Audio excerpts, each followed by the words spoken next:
The life of Galina Pavlovna was measured and predictable. At 66, a number that for some signals the start of well-deserved rest. For her, it marked a new stage of her familiar struggle for survival. Her youth, her prime, her most productive years, all were devoted to the metalworking shop. Its clanging, rumbling, the acrid smell of machine oil and hot metal. That was her home, her only way to survive. She never chose easy paths, nor did she know them. When she was 32, stomach cancer took her husband Stepan, leaving her alone with 3 children. Galina Pavlovna realized there was no retreat. That's when she went to the factory, to the toughest sections where the pay was slightly better, where endurance and a steely character were required. Qualities she forged over years alongside cast iron parts. Her once tender, gentle hands became calloused, her skin roughened, her fingers gnarled from constant strain. Her face, etched with a web of wrinkles, bore traces of sleepless nights by her children's beds, worries for their future and silent exhaustion. Yet, deep in her eyes, despite everything, a spark of kindness and boundless, naive faith in her children still flickered. She lived for them, denied herself everything for them, carried heavy bags of groceries home, mended old clothes, and saved every penny. Her children, like 3 shoots from a single root, scattered across the world, each in their own direction. The eldest, Oleg, 41, an engineer, lived in a nearby city, rarely called and visited even less. The middle child, Svetlana, 38, a teacher, married with 2 children, was always busy. Her calls were brief about their lives, with no extra questions. The youngest, her favorite, Katya, 35, a designer, the most modern and successful, lived abroad. Her appearances in Galina Pavlovna's life were like miracles. Calls every 6 months, holiday greetings, bright postcards she treasured like the apple of her eye. The 3-room apartment in the city center, inherited from Stepan's parents, was her only truly valuable possession. She guarded it like a precious treasure, as if it were a guarantee that one day her children would return, gather under her roof, and she would see the fruits of her labor. But the children didn't return, didn't gather. Each had their own life, their own apartments, their own worries, and their own phones that stayed silent for weeks, sometimes months. Her pension barely covered medicine, utilities, and the simplest food. Meat was a rarity for Galina Pavlovna. She made do with grains, potatoes, and market vegetables. On special occasions, like her children's or grandchildren's birthdays, she allowed herself a piece of chicken, saving for it bit by bit over weeks. She never complained. Pride wouldn't allow it, and held on to her faith that her children were just very busy, that they remembered her but simply didn't have the time. The only person who somewhat eased her loneliness was her neighbor, Nadezhda Matveyevna, a lively, talkative 60-year-old with a passion for homemaking and an inexhaustible supply of energy. They had been neighbors for nearly 30 years. Nadezhda Matveyevna, with her constant, "How are you?" Galina Pavlovna was the only thread connecting her to the outside world beyond the TV and rare trips to the store. She brought pies, shared news, sometimes dropped by for tea, and these rare visits were a breath of fresh air for Galina Pavlovna. In recent months, Galina Pavlovna hadn't been feeling well. Her chest tightened, her heart raced, and sometimes she couldn't catch her breath. She attributed it to age, the weather, or fatigue, drank herbal infusions recommended by Nadezhda Matveyevna, and tried not to dwell on the worst. But one morning, as she prepared a modest breakfast, a sharp, burning pain pierced her chest, radiating to her left arm. Her breath caught, the world blurred, and she collapsed, dropping the frying pan.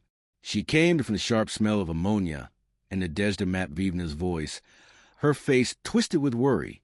"Galia, Galachka, what's wrong, dear?" I called the ambulance. "Hold on, my dear."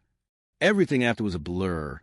Sirens, white coats, frantic movements, and pain, all-consuming, dull, unrelenting pain in her chest. As they rushed to the hospital, one thought pounded in her head. Asterisk the children. I need to call the children. They need to know. Asterisk. In the hospital, she was placed in a shared ward. Her heartbeat was irregular, her blood pressure high.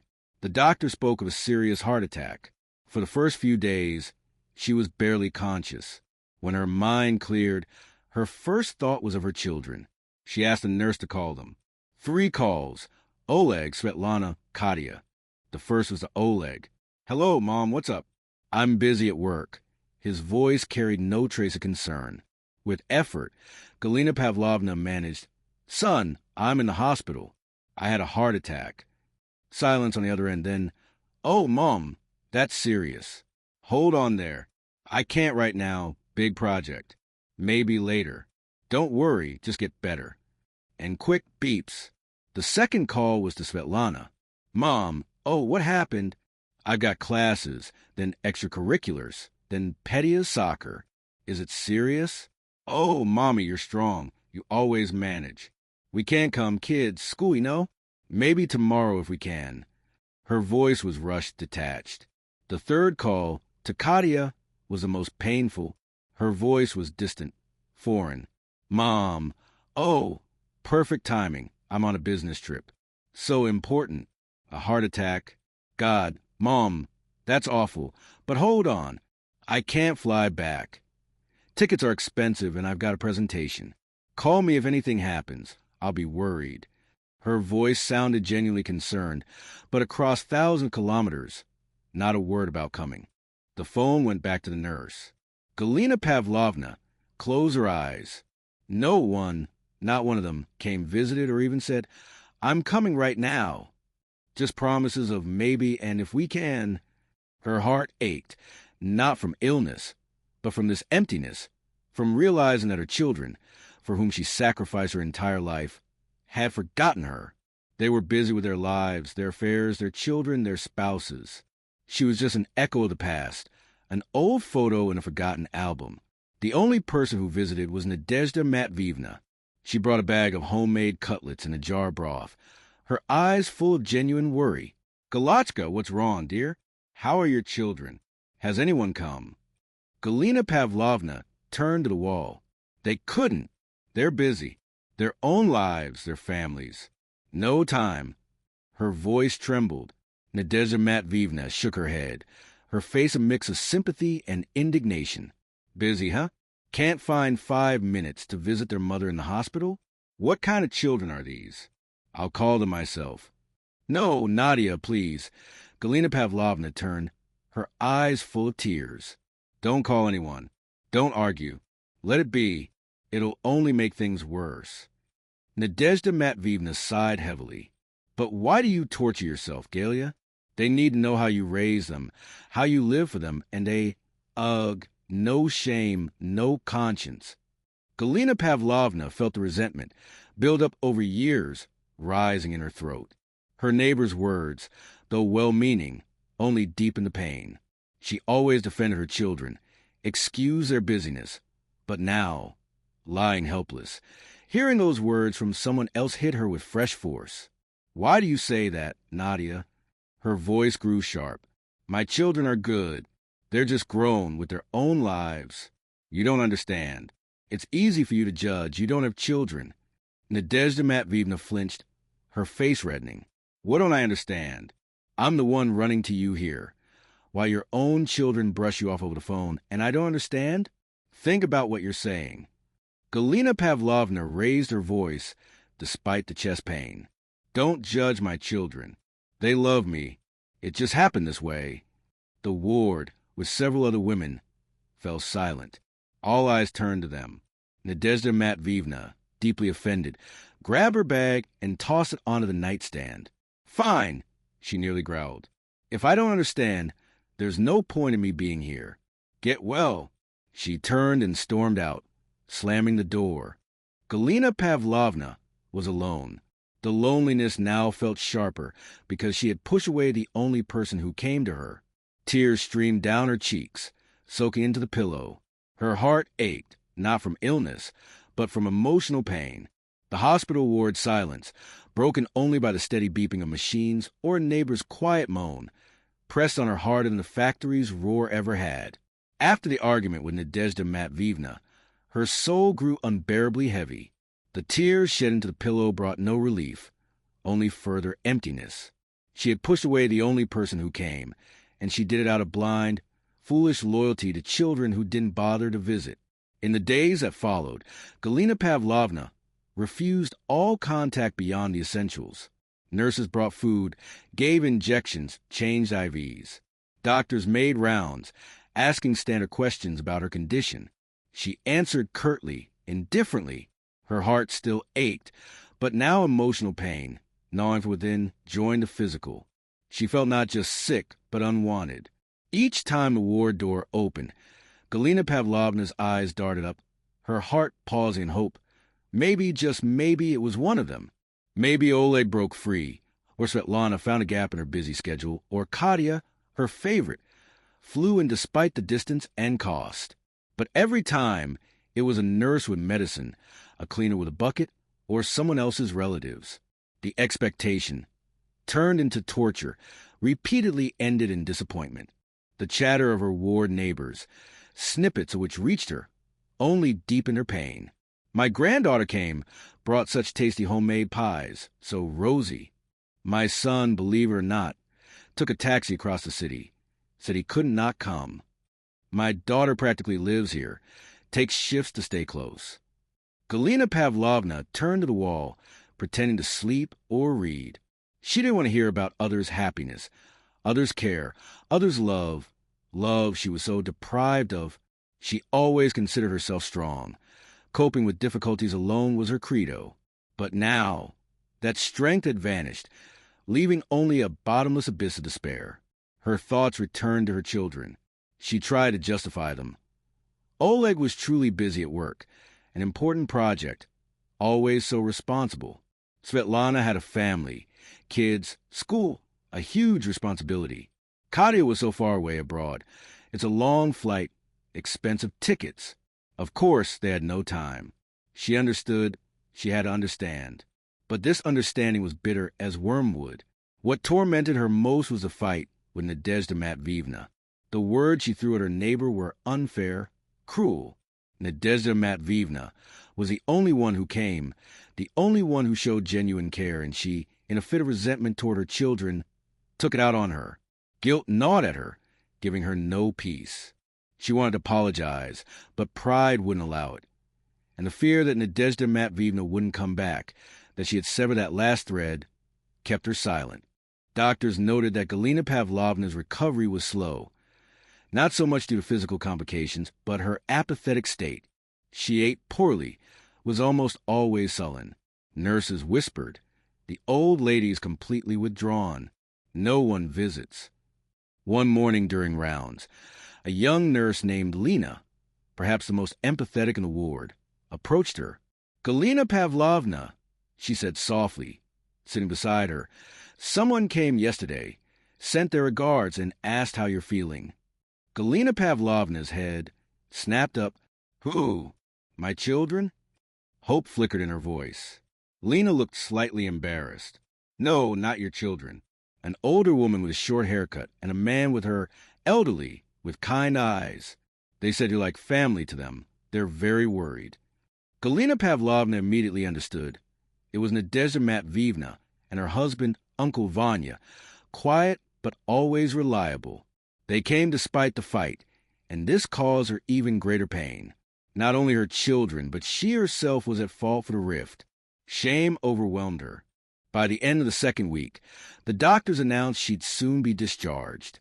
"You'll need to rest, take your medications, follow a diet," a young doctor listed monotonously, not looking up from her chart.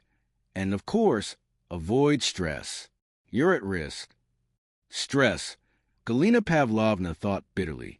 How do you avoid stress when your heart is breaking from pain and loneliness? The thought of returning to an empty apartment where no one waited but cold walls was almost unbearable. She imagined the silence, the oppressive emptiness, and hoped Nadezhda Matveyevna might stop by. But after their fight, she wasn't sure.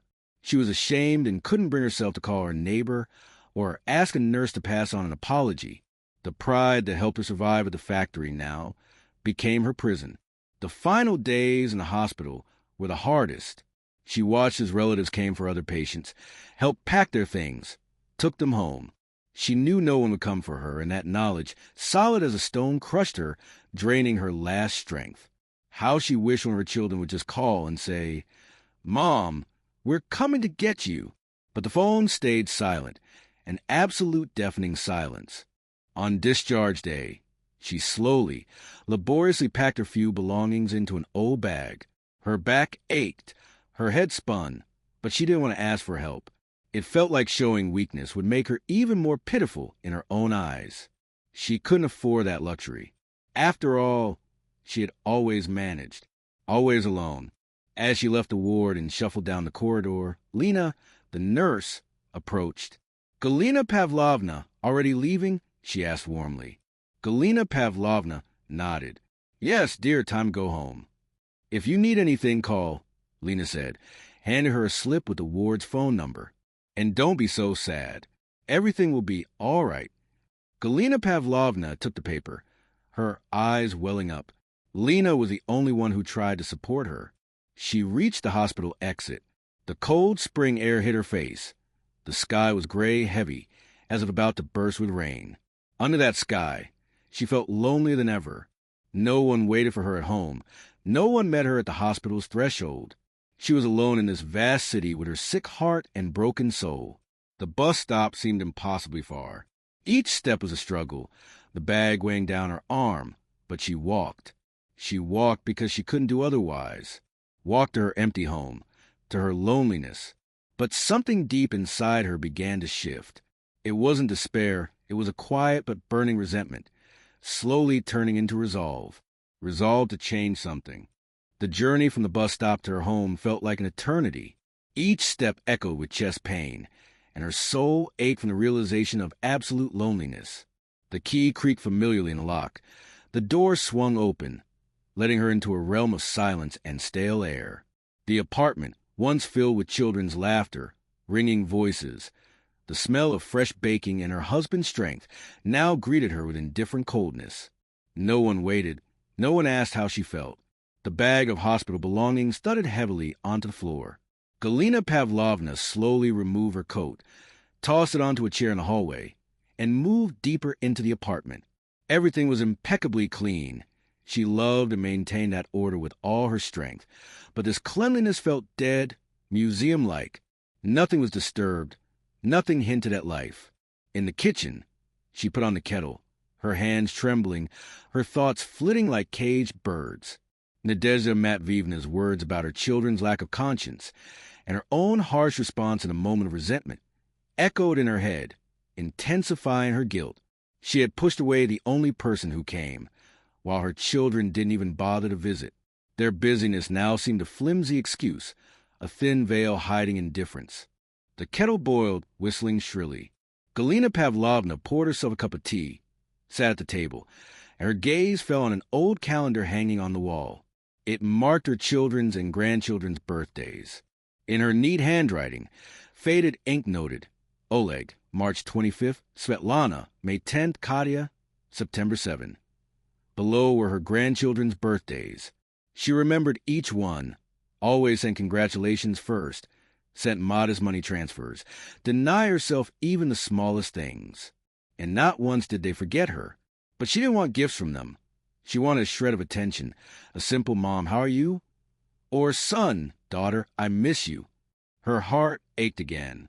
The physical pain was almost background now, but the emotional pain grew, filling every space. A heart attack.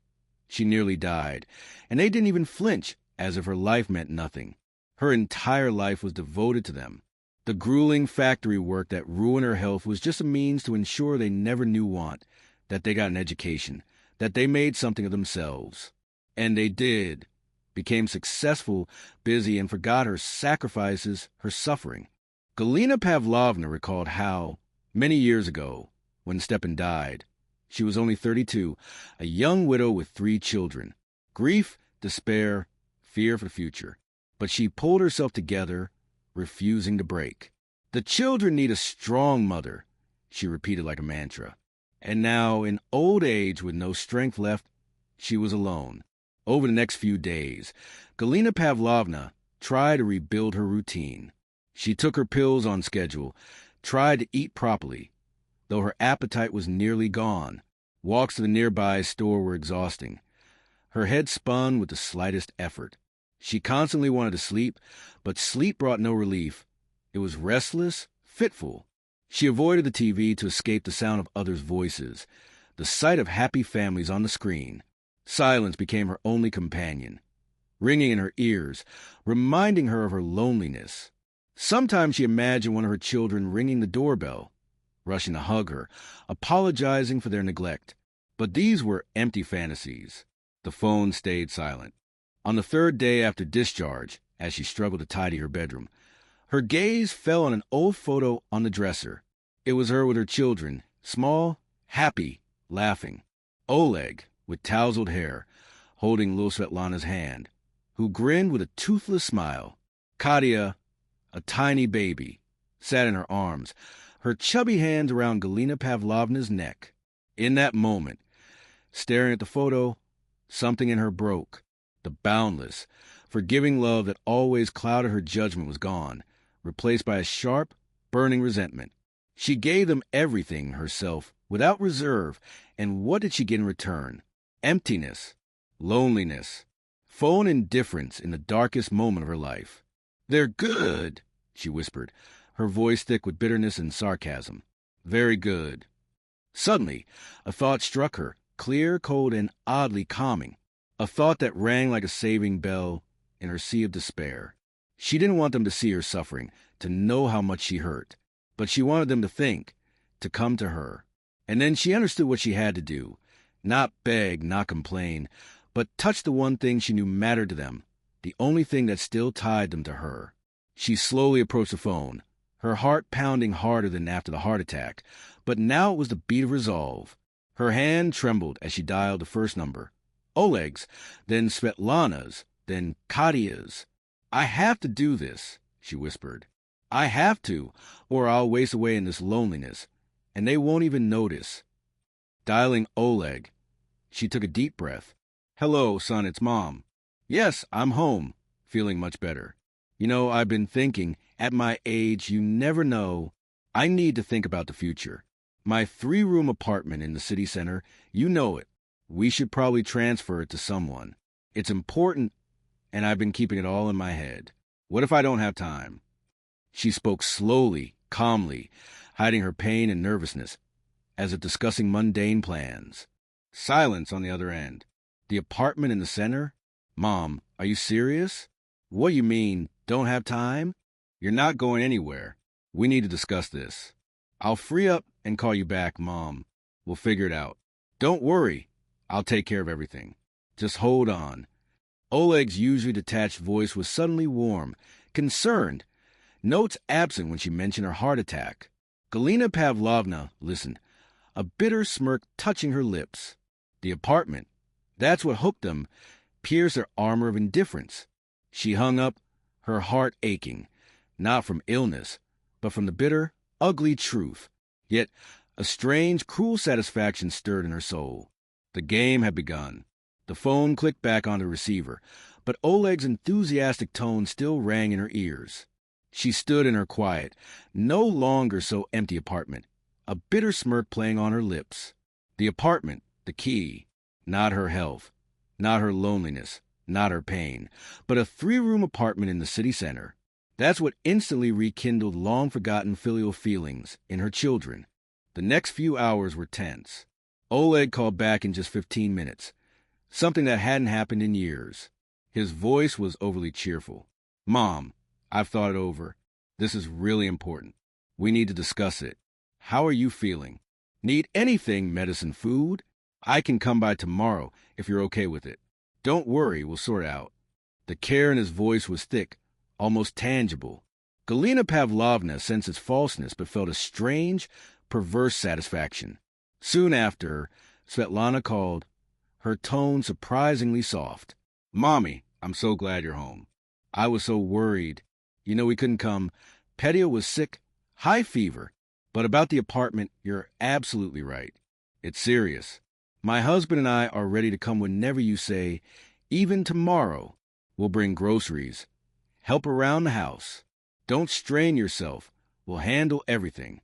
Her voice brimmed with feigned readiness, every word laced with barely concealed haste.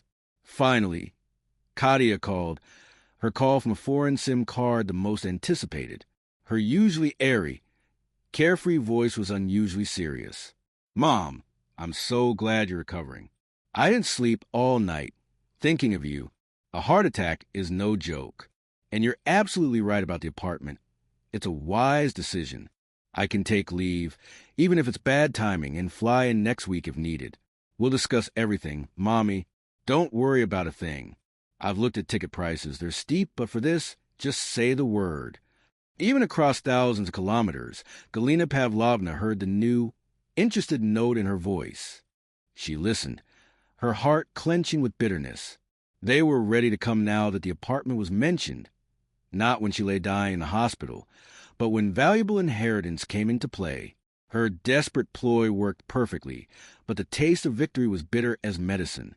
The next day, to her surprise, Oleg showed up the first time in 6 months.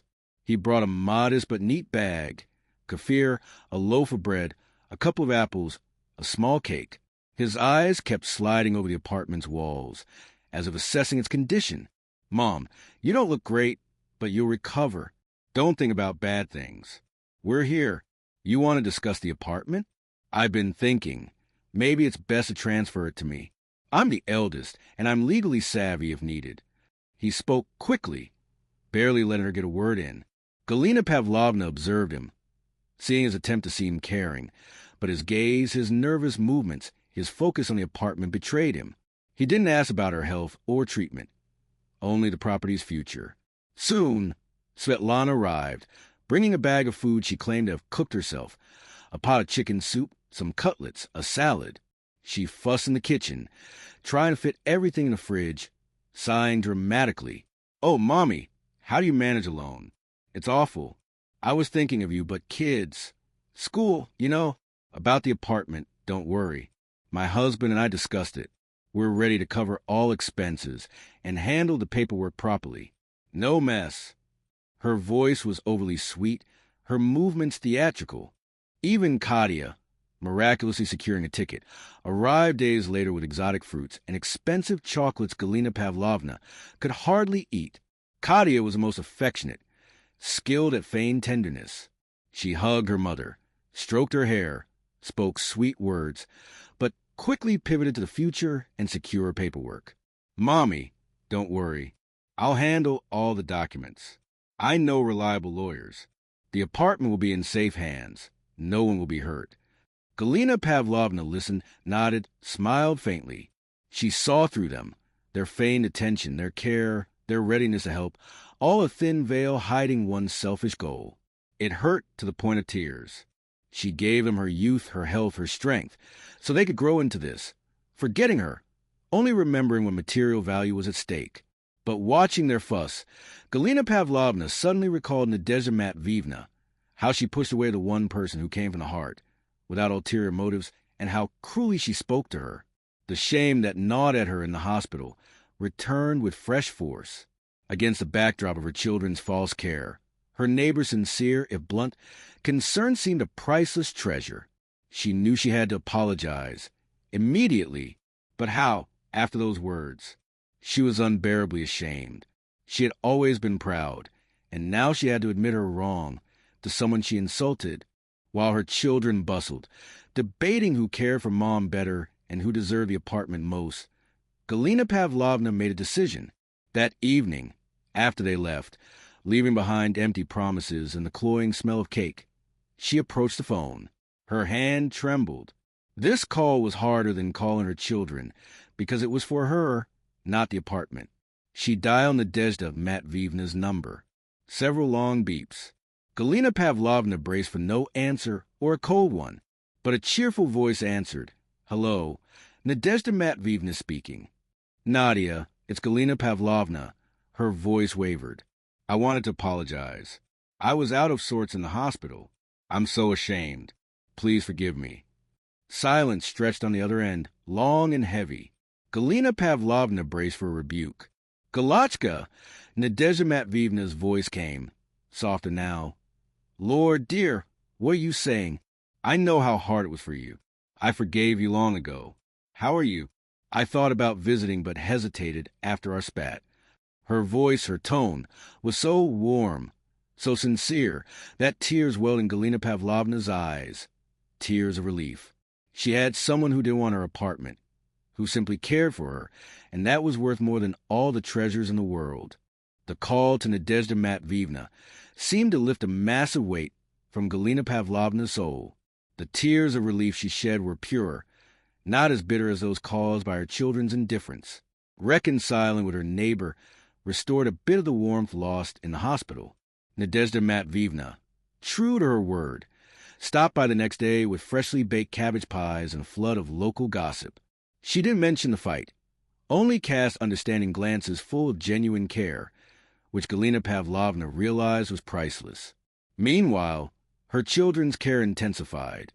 Their activity was astonishing, especially after years of silence. Calls became daily, sometimes multiple times a day. Oleg called to check if she needed help with chores, always mentioning the importance of sorting out the apartment papers while she had the strength. Svetlana came to help around the house, but her help was a cursory inspection of the apartment's condition and persistent questions about when they'd finally discussed the will. Katia, from abroad, bombarded her with messages, sent expensive gifts, and swore she'd fly in for good once everything was settled and important decisions made. Galina Pavlovna watched them like a theatrical performance, an elegant dance of falsity around inheritance. They didn't ask about her health, if her heart still hurt, how she slept, or if she had enough money for medicine. All their questions boiled down to one. Mom, when will we settle the apartment issue? Oleg, the eldest, showed business-like acumen, bringing folders of documents, talking about taxes and the need to formalize everything now to avoid future problems. He even offered to hire a lawyer, at his expense, of course, to ensure everything was legal and uncontestable. His words oozed confidence that the apartment should go to him, the eldest and most responsible. Svetlana, with her teacherly rationality, insisted on fairness. Mommy, you understand inheritance should be split equally among the children, but we, the middle ones, were always closer, visited more. And we have grandkids. They need living space. My husband and I have thought it through to ensure no one's hurt. She constantly mentioned her kids, hinting they, as a full family, needed stability more than anyone. Katia, the youngest and seemingly most distant, was the most aggressive in her phone assaults. Her arguments were emotional. Mommy, I'm your youngest, your favorite. You always spoiled me. I miss you so much. I want to move closer. If the apartment's in my name, I can sell mine abroad and buy something here. Be near you. Isn't that what you wanted? She skillfully played on guilt and attachment. Galina Pavlovna listened, nodded, sighed. She made no promises, gave no decisions, answered evasively. I'll think about it. I need time. I'm not up to it now. She saw their eyes light up when she mentioned the apartment, and dim when she shifted her health or past memories. One evening, when Nadezhda Matveyevna stopped by with a cup of hot herbal tea, Galina Pavlovna couldn't hold back. Nadia, she began, her voice full of bitterness. They wouldn't even call if it weren't for the apartment, only because of it. You see it. Nadezhda Matveyevna sighed heavily. I see, Galachka. It's plain as day. It hurts to watch. How did it come to this? Tears welled in Galina Pavlovna's eyes. I gave them my whole life. After Stepan, I went to the factory, hauled those weights. Look at my hands. She showed her gnarled fingers. All for them, so they'd have a good life. And now I'm not needed. Only my apartment is. They're already fighting over it while I'm still alive. They're not fighting yet, Galachka, Nadezhda Matveyevna noted grimly. They're circling, but they will soon. What are you going to do? I don't know, Nadia. Galina Pavlovna shook her head. I wanted them to come, to hug me, to say, Mom, we love you. But all they care about is square meters. Then tell them it's not now, or you've changed your mind, Nadezhda suggested. Galina Pavlovna gave a bitter smirk. And then they'll disappear again until the next time I mention the apartment. No, Nadia, I need to think how to act so no one's hurt, and so I don't hurt myself. Her mind buzzed with ideas. She could leave the apartment to one, but the others would revolt. She could divide it, but that felt unfair to whoever might need it most. What if she didn't want to give it to them at all, after their cold indifference in the hospital? With each day, their care grew more intrusive. They began arriving almost simultaneously, sparking small quarrels at the door over who came first or did more. Oleg brought a repairman to fix a leaky faucet. Svetlana bought new bedding. Katya ordered exotic fruit deliveries. It was all too loud, too showy. Galina Pavlovna saw the falseness in every gesture, every word. They weren't competing for her love, but her property. And then a plan formed in her mind, not vengeful or malicious, but born of her pain and a deep desire to teach them a lesson and find some form of justice for herself. She decided there would be no wills, no transfers yet. She'd keep them on edge, forcing them to show this care. But she'd also start finding her own path, one not dependent on their greed, and perhaps a way to handle the apartment to benefit someone who truly deserved it. For the first time in years, Galina Pavlovna felt not like a victim but a person in control, though with a bitter aftertaste. Days turned into weeks filled with this strange new dance around her. The children continued their game, each finding new ways to demonstrate care. Oleg, the pragmatist, came every Saturday with tools, offering to fix anything that moved or didn't. He replaced the faucet, tightened outlets, even suggested a new door lock, never missing a chance to mention how he was tending to Mom's little nest that should be passed to reliable hands. Svetlana turned into a domestic helper, bringing ready-made meals, insisting on cleaning and laundry. Her calls were filled with tales of her exhaustion, but constant thoughts of Mommy and how the apartment should go to those who'd care for it. Katya continued her area assault from abroad, sending expensive vitamins, ordering flowers, and messaging endlessly about her longing for a home and desire to be near Mommy. She even offered to pay for a caregiver, though Galina Pavlovna refused to hear of it. You remember, Mommy, I was always your favorite. Who better than me, a designer, to handle such an apartment? She chirped. Galina Pavlovna listened, smiled stiffly, nodded. She felt not like a mother, but a prize they were vying for. It was repulsive, yet it gave her a strange power. For the first time in years, she wasn't invisible. She was the center of their attention, however selfish. Her relationship with Nadezhda Matveyevna returned to normal, even warmer than before. Her neighbor dropped by for tea, bringing fresh gossip from a clinic queue or housing office news. She saw the children charade and didn't hide her outrage. Galachka, they're like vultures swooping on prey. 5 years they forgot you, but now, oh, Mom's dying, time to divide the apartment. Such creeps, she fumed, sipping tea. Galina Pavlovna sighed heavily. Yes, Nadia, I see. It hurts. I gave them my life, and now only the apartment matters. Then don't give it to them so easily, Nadezhda declared. You're not dead. Thank God. That apartment, your blood and Stepan's, don't just hand it over. Let them run around. Feel what care means. See who's really worth something. Or maybe don't give them anything. Live and enjoy yourself. Nadezhda's sharp words resonated. Galina Pavlovna felt she had to do something, not just keep them hooked, but use this to understand herself and her future. One day, when Oleg persistently offered to sign papers, she stopped him. Oleg, son, she said softly, I understand your concerns, Svetlana's, Katya's. You want what's best. But I've been thinking, and something tells me not to rush. A heart attack isn't the end of the world, right? Doctors said to walk more. Am I to stroll parks alone? Maybe I'll go to a resort, heal my heart, breathe fresh air. I'm not transferring the apartment yet. No hurry. Oleg's face fell. He hadn't expected this. A resort, Mom? That's expensive. And dangerous alone. Who will watch the apartment? Money's not your concern, son. I'll figure out. Nadezhda Matveyevna will watch the apartment. She's a good neighbor, unlike some. Her last words carried a faint, almost imperceptible sarcasm. Oleg left upset. His report to Svetlana and Katya clearly rattled him. Calls became more frequent, questions more insistent, probing about the resort money, whether she was hiding savings. Galina Pavlovna relished their confusion. She didn't know where this resolve came from, but she felt she didn't want to be a victim anymore. Her talk of a resort was improvisation, but now it seemed appealing. Why not? She'd worked her whole life, always limited herself. Why not think of herself for once? She calculated her modest capital, pension, small savings for a rainy day that came in the hospital. Money was tight, but she could rent out a room or the whole apartment if she left. Ideas swirled. One evening, sharing with Nadezhda Matveyevna, she said, "Nadia, what if I went to a simple resort? Somewhere local?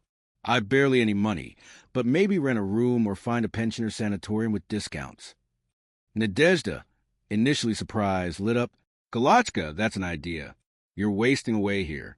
Go to social services. Sometimes they have vouchers. Or rent a room, but maybe don't. Let them think you're a wealthy countess.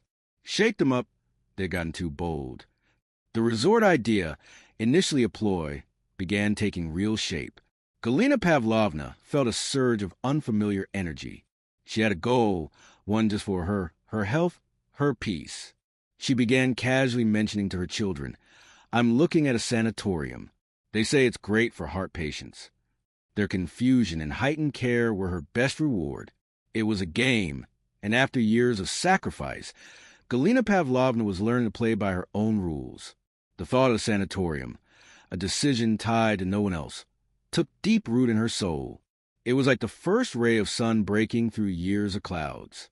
Her life had been a chain of sacrifices and compromises, where "I want" always gave way to "I must" work, feed the kids, save, endure.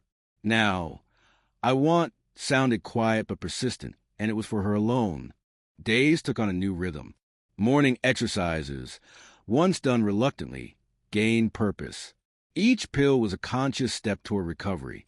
She started eyeing newspapers with ads, studying pharmacy brochures for sanatorium deals. Most were beyond her means, but the search itself brought joy. Her children continued their apartment vigil. Oleg offered to check locks or wiring. Svetlana insisted on cleaning closets, hoping to find valuables. Katia sent an expensive smart speaker to ease Mom's loneliness, which Galina Pavlovna couldn't figure out, and left as a silent reminder of inaccessible luxury. She learned to navigate their offers, keeping a mysterious air. "Thanks, Oleg, but I've looked myself. Not sure what I need yet." "Svetlana, no need for closets. I'll do it later. I need to stay active." To all three, she'd casually say, "I found a sanatorium with great reviews. Thinking of applying. Health isn't free."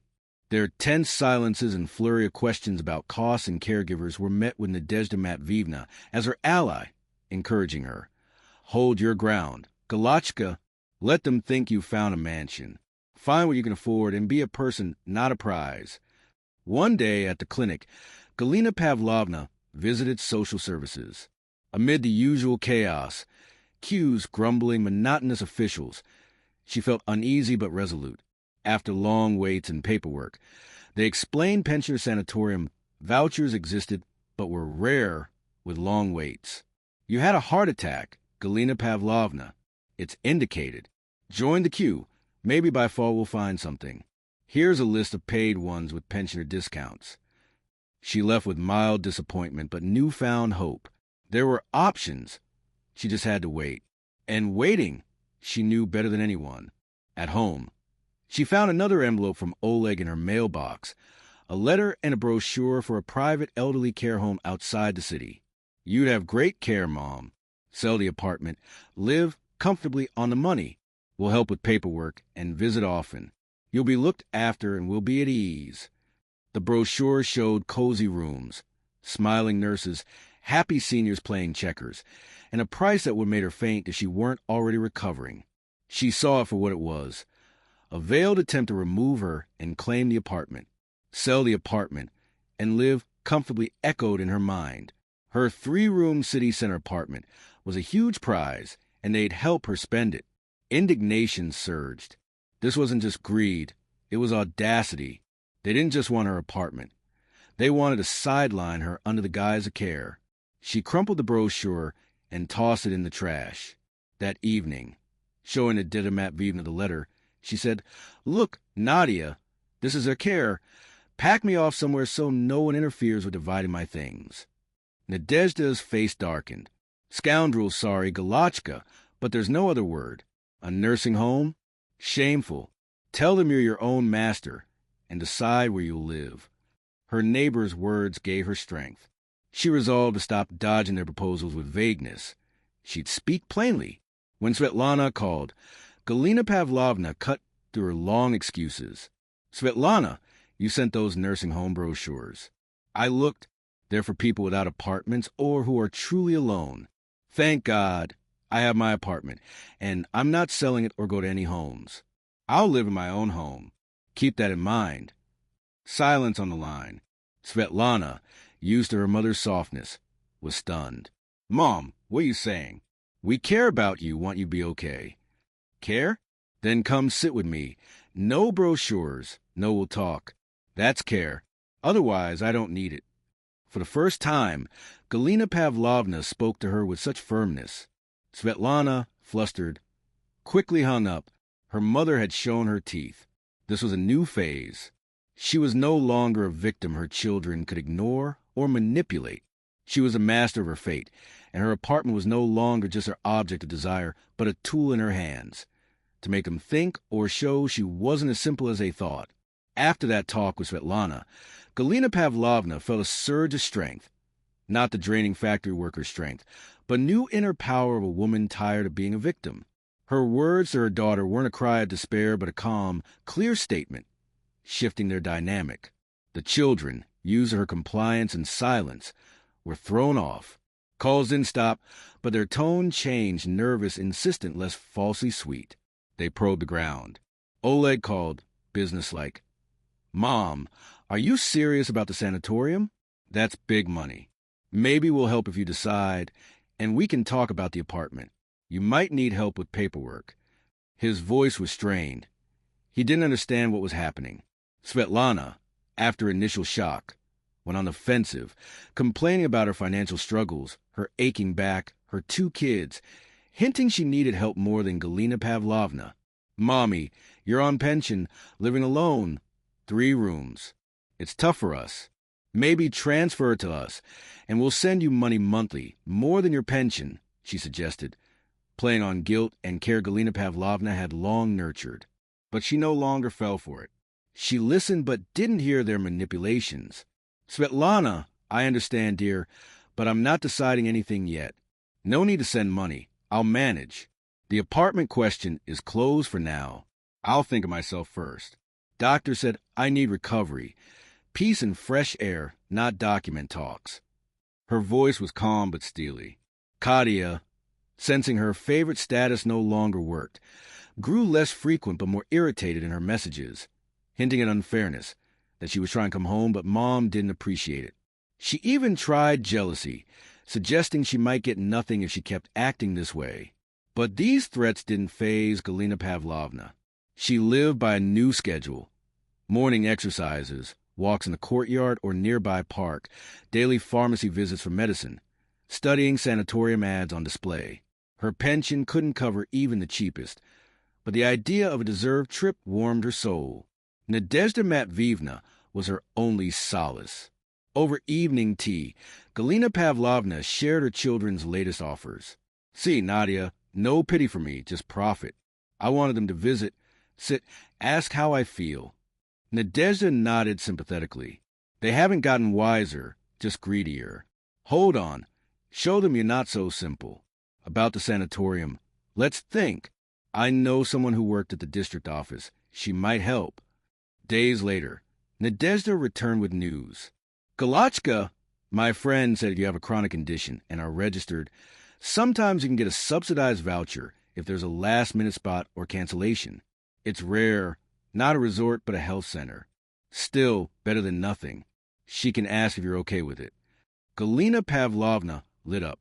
Health center, resort, what's the difference?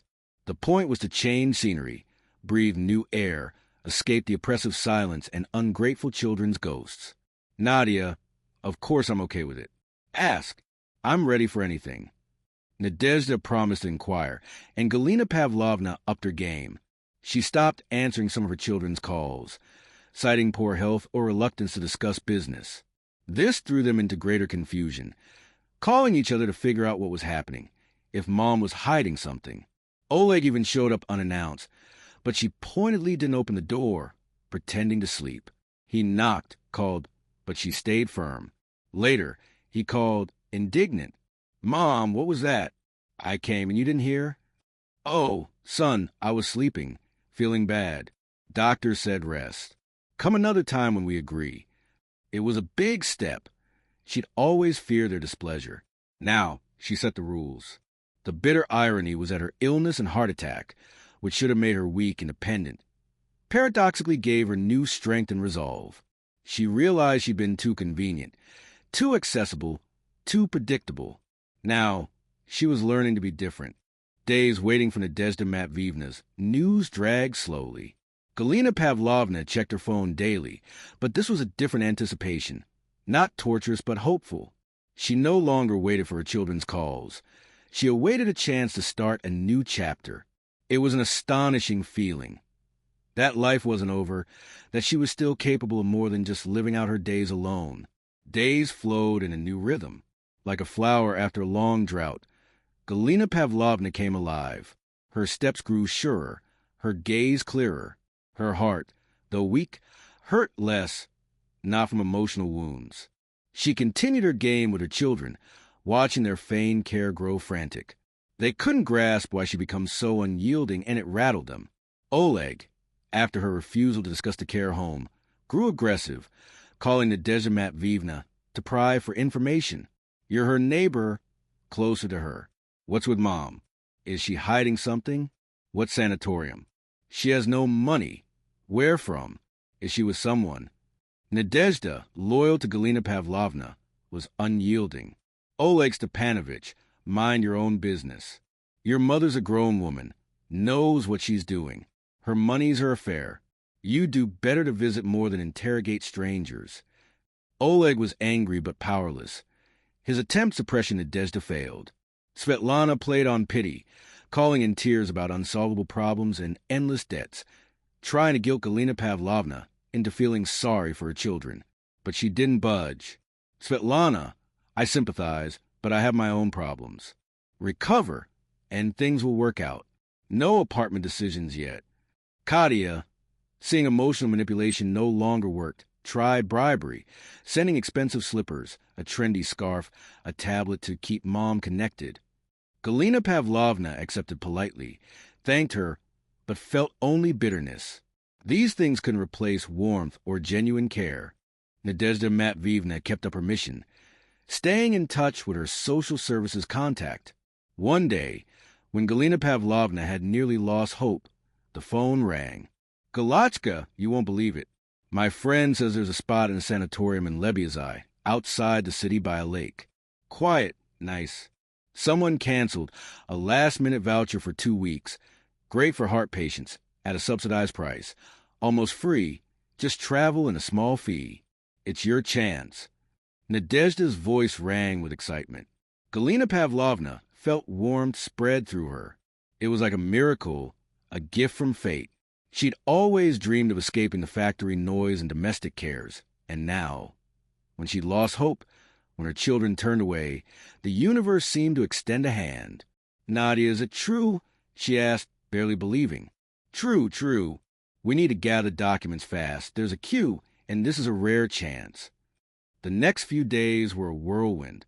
With Nadezhda's help, Galina Pavlovna collected papers, underwent checkups. Everything went smoothly. She didn't tell her children about the voucher, keeping it her little secret. Let them think she was home while she slipped away. Days before departure, as she nearly finished packing, there was a knock. It was Oleg, holding a small package, his face tense but with a strange resolve in his eyes. "Mom, I need to talk seriously," he began, entering. "I've been thinking. You're right. We weren't entirely fair. I brought this, not about the apartment, just for me." He handed her the package. Cautiously, she opened it. Inside was a new, beautiful e-reader, clearly expensive. Surprised, she looked at him. "What's this, son?" Oleg sighed heavily.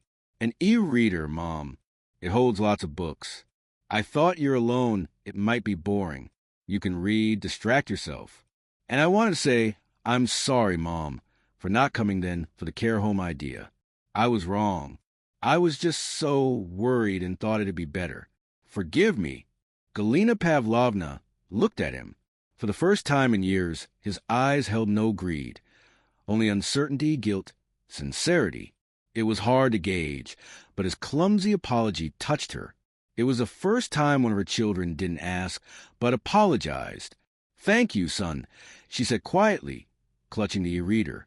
It was a strange gift, a symbol of her loneliness, but also a sign that maybe not all was lost. Maybe there was still something in their hearts besides greed. Oleg left, leaving her puzzled, sitting on the couch, holding the e-reader. She didn't know how to use it, but its mere presence made her think. This gift, unlike others, seemed free of obvious manipulation. She knew her sanatorium trip would shock her children, especially after rejecting their generous offers. Was Oleg's gift a sincere gesture or a subtle ploy? She wasn't sure, but she anticipated their reaction and, for the first time in ages, felt not lonely but strong. The departure day to Lebeziah arrived quickly. Galina Pavlovna, with her modest suitcase packed, felt a strange mix of excitement, anticipation, and slight anxiety. It was her first solo trip in 66 years, always with her husband and children, then just home. Now, she was heading into the unknown, but it was her unknown. Nadezhda Matveyevna, like a loyal squire, saw her to the bus, fussing, checking her things, giving advice, and handing her a pack of homemade sandwiches to the road. "Rest, Galachka, don't think about anything. Don't tell your kids yet. We'll see when you're back," she said, hugging her tightly. In the bus, Galina Pavlovna sat by the window, watching cityscapes give way to fields, forests, and villages. Her heart, freed from a heavy burden, beat steadier. She pulled the e-reader from her bag, Oleg's gift. She hadn't figured it out, but its presence gave her a special feeling. Maybe it held many books. She wanted something light, distracting, not about grief or loneliness. The Lebeziah Sanatorium was a small, cozy complex by a scenic lake. Fresh air, rustling leaves, bird calls. It was so different from the city's bustle and factory noise. Her room was modest but clean, with a lake view. From a first glance, she knew this was exactly what she needed.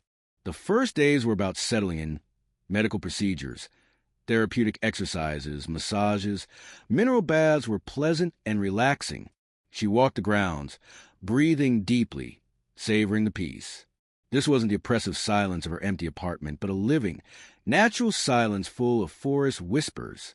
It was strange that no one demanded anything. No chores, no reports to children, no calls for help. Meals were served in the dining hall, linens changed by maids. She felt like she was in another dimension, where her only concern was her own well-being. Her phone, brought along, stayed silent. Her children had likely been trying to reach her, but she'd muted it, not wanting their calls to disturb her peace. Sometimes, recalling their care and apartment inquiries, she felt a twinge of glee. Let them worry, wonder where their mom went. She noticed her condition improving. Chest pains nearly gone, sleep deep and restorative. She even began chatting with other guests, mostly pensioners like her, sharing stories, complaints about ailments, tales of children and grandchildren. Galina Pavlovna listened, occasionally adding a word, but mostly staying silent about her own disappointments. She didn't want to air her grievances, and not everyone would understand her pain. But one day at lunch, a woman her age with a kind, wrinkled face sat beside her. She introduced herself as Anna Ivanovna, from a neighboring street in their city, though they'd never met. "I've been watching you, Galina Pavlovna," she said. "You're so quiet, calm, but your eyes are sad. Something happened." Galina Pavlovna flinched. She didn't like sharing personal matters, but the sanatorium's atmosphere, far from home and cares, changed her. "Oh, nothing special," she began, but Anna Ivanovna's warm gaze prompted her to continue. "Just had a heart attack." Unexpectedly, she poured out her story. Factory life, Stepan, her children, how she gave them everything, how they forgot her in the hospital, the apartment, her game with them, the fight and reconciliation with Nadezhda Matveyevna. She spoke at length haltingly. Anna Ivanovna listened without interrupting, nodding, sighing sympathetically. When Galina Pavlovna finished, she felt immense relief, as if shedding a burden carried for years. Galina Pavlovna, Anna Ivanovna said quietly, a familiar story. Oh, these kids, they don't understand real love. For them, it's all about their own comfort and, of course, the apartment. So what do I do now? Galina Pavlovna looked at her hopefully. What do I do with this apartment? I don't want them fighting over it, and I don't want to go to them so easily after everything. Anna Ivanovna thought, stroking her cup's edge. You know, I had a similar situation, but with a dacha, my kids got all caring when inheritance came up. Here's what I did. She leaned in, sharing her experience in a hushed voice. Galina Pavlovna's face changed. Sadness gave way to surprise, then thoughtfulness, then resolve.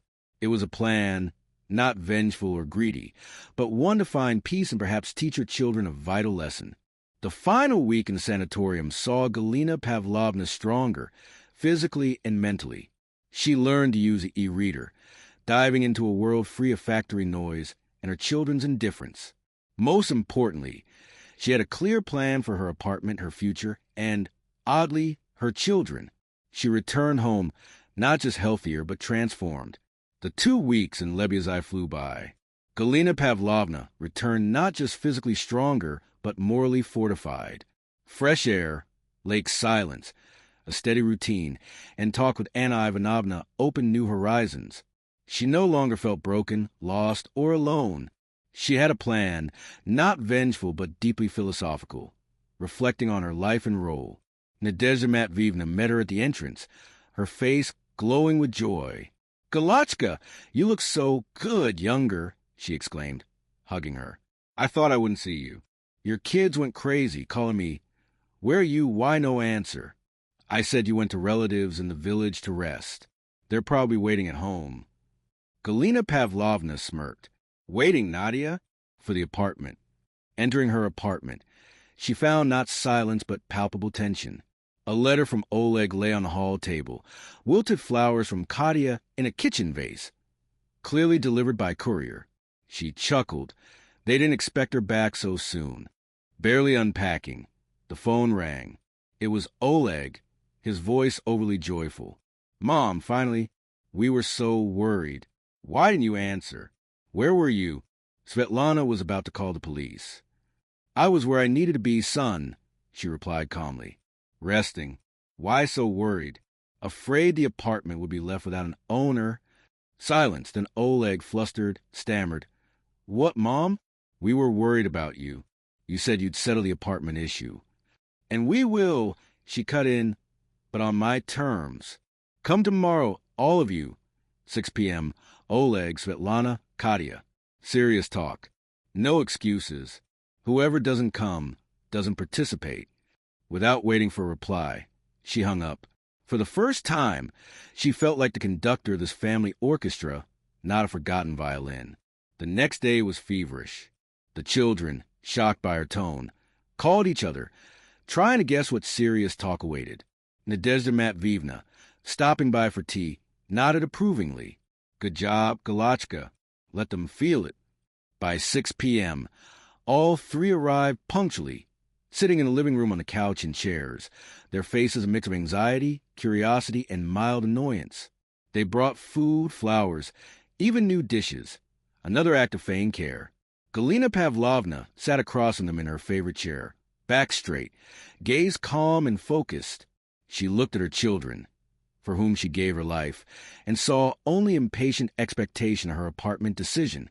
"Thank you for coming," she began, her voice steady, without a tremor. "I called you because it's time to settle the apartment issue."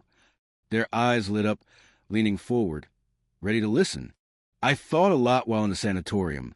She paused, savoring their surprise. "About our life, my life, yours. I worked hard my whole life. After Stepan's death, I raised you alone so you'd have everything. Education, a start, families, no one like I had." She paused, letting her words hang. Their faces shifted from impatience to slight embarrassment. I gave you everything, my strength, health, time. I never asked for anything back. And when trouble hit, when I was in the hospital, on the brink of death, none of you came. Only Nadezhda Matveyevna, a neighbor, not even family, visited. Their faces reddened. Oleg looked away. Svetlana fidgeted with her dress. Katya bit her lip. I heard your excuses, busy work, kids. I understand. But now I understand something else. My life, my health, my loneliness mean nothing to you. Only one thing matters. My 3-room apartment in the city center. You're ready to compete over who's more caring, but only for it. Her voice held no anger, only deep, hard-earned pain. So I've made a final, irrevocable decision. They held their breath, eyes locked on her, full of nervous anticipation. The apartment, she said slowly, stretching the vowels, will go to none of you. Not Oleg, not Svetlana, not Katya. Silence rang out. They stared, faces pale, disbelieving. What? Oleg broke the quiet, standing. Mom, what are you saying? Are you crazy? This is our apartment, our inheritance. His voice cracked with raw greed. Svetlana, pale, clutched her chest. Mommy, how could you? We're your children. We love you. You leave us with nothing. Her tears weren't from hurt, but disappointment. Katya, usually composed, sat wide-eyed, lips trembling, unable to speak, her gaze burning with betrayal. Galina Pavlovna calmly withstood their onslaught, feeling oddly at peace. For years, she'd been their hostage, their expectations, demands, indifference. Now she was free. I'm not joking, Oleg, and I'm not crazy, Svetlana, she said firmly. I'm of sound mind and memory. You call it your inheritance. I say it's my apartment. I earned it. Stepan earned it. We worked our lives to this corner, and I won't leave it to those who only remember me when square meters came up. But we came, helped, worried. Oleg tried to justify, his voice weak. You worried about the apartment, not me. She cut him off ruthlessly. When I was in the hospital, you were busy. No one came. No one called to check if I was alive. But when I mentioned the apartment, you swooped in like vultures. And now, when I don't give you what you thought was yours by right, you show your true colors. Svetlana sobbed loudly. How can you be so cruel, Mom? You're ruining our families. I'm ruining your expectations, Svetlana, not your families, Galina Pavlovna replied. Your family shouldn't depend on a 3-room apartment, or at least they shouldn't. She felt astonishingly strong. She didn't pity them. Pity was for the old her, who let herself be used. Katya finally spoke, her voice full of hurt. Mom, how could you? We were counting on it. I have a mortgage. I need to expand. Your mortgage is your problem. Katya, not mine, Galina Pavlovna snapped. My problem was giving you my whole life and getting only indifference before the heart attack and greed after. Oleg stepped forward, fists clenched. So, who are you leaving it to, Mom? Strangers. She looked at him, then Svetlana, then Katya. Their eyes held no love, no care, no remorse, only greed and disappointment. I'm drafting a will, she said, her voice louder, clearer. The apartment goes to, she paused, savoring their torment. The state orphanage number 3, the one on our street. Absolute silence. Their mouths hung open. They hadn't expected this. What? They gasped in unison. Exactly. Galina Pavlovna nodded. To children, orphans, who truly need a home, who need care and warmth. I think my apartment, my labor, and Stepan's will be more useful to those who might grow up grateful, who will remember kindness exists, not to those waiting for their mother to die to split her inheritance. Oleg lunged forward. Mom, you can't. It's unfair. We'll contest it. Take it to court. Go ahead, she replied calmly. It's my property. I have every right to do with it as I see fit, and I think this is the most right decision I've ever made. Svetlana sobbed, hands covering her face. Katya, speechless, stared into space. Now, Galina Pavlovna rose from her chair. Our talk is over. I need rest. I just came from the sanatorium. I'm prescribed peace. You can go. Oleg still shouted. Svetlana pleaded, Katya sat frozen, but Galina Pavlovna no longer listened. She turned and walked steadily to her bedroom. At the threshold, she paused. "One more thing," she said. "If you ever want to visit, not for the apartment, but because I'm your mother, my door is open, but only if you come with clean hearts, not empty hands." She entered her bedroom, closing the door, leaving them in shock, rage, and the realization they'd lost not just the apartment, but perhaps their last chance to reclaim their mother. Soon, the shouting behind the door quieted, footsteps faded, and the front door slammed shut. They were gone. Sitting on her bed, Galina Pavlovna felt true, deep calm for the first time in years. Her heart beat steadily. No pain, no resentment, no anger, just quiet joy. She'd done right, protected her life, her values, her husband's memory, and perhaps taught her children the most important, if harsh, lesson of their lives. In the distance, a soft knock came from the kitchen. Galina Pavlovna smiled. It was Nadezhda Matveyevna, the one person who, asking nothing in return, was always there. And that was worth more than any three-room apartment in the city center.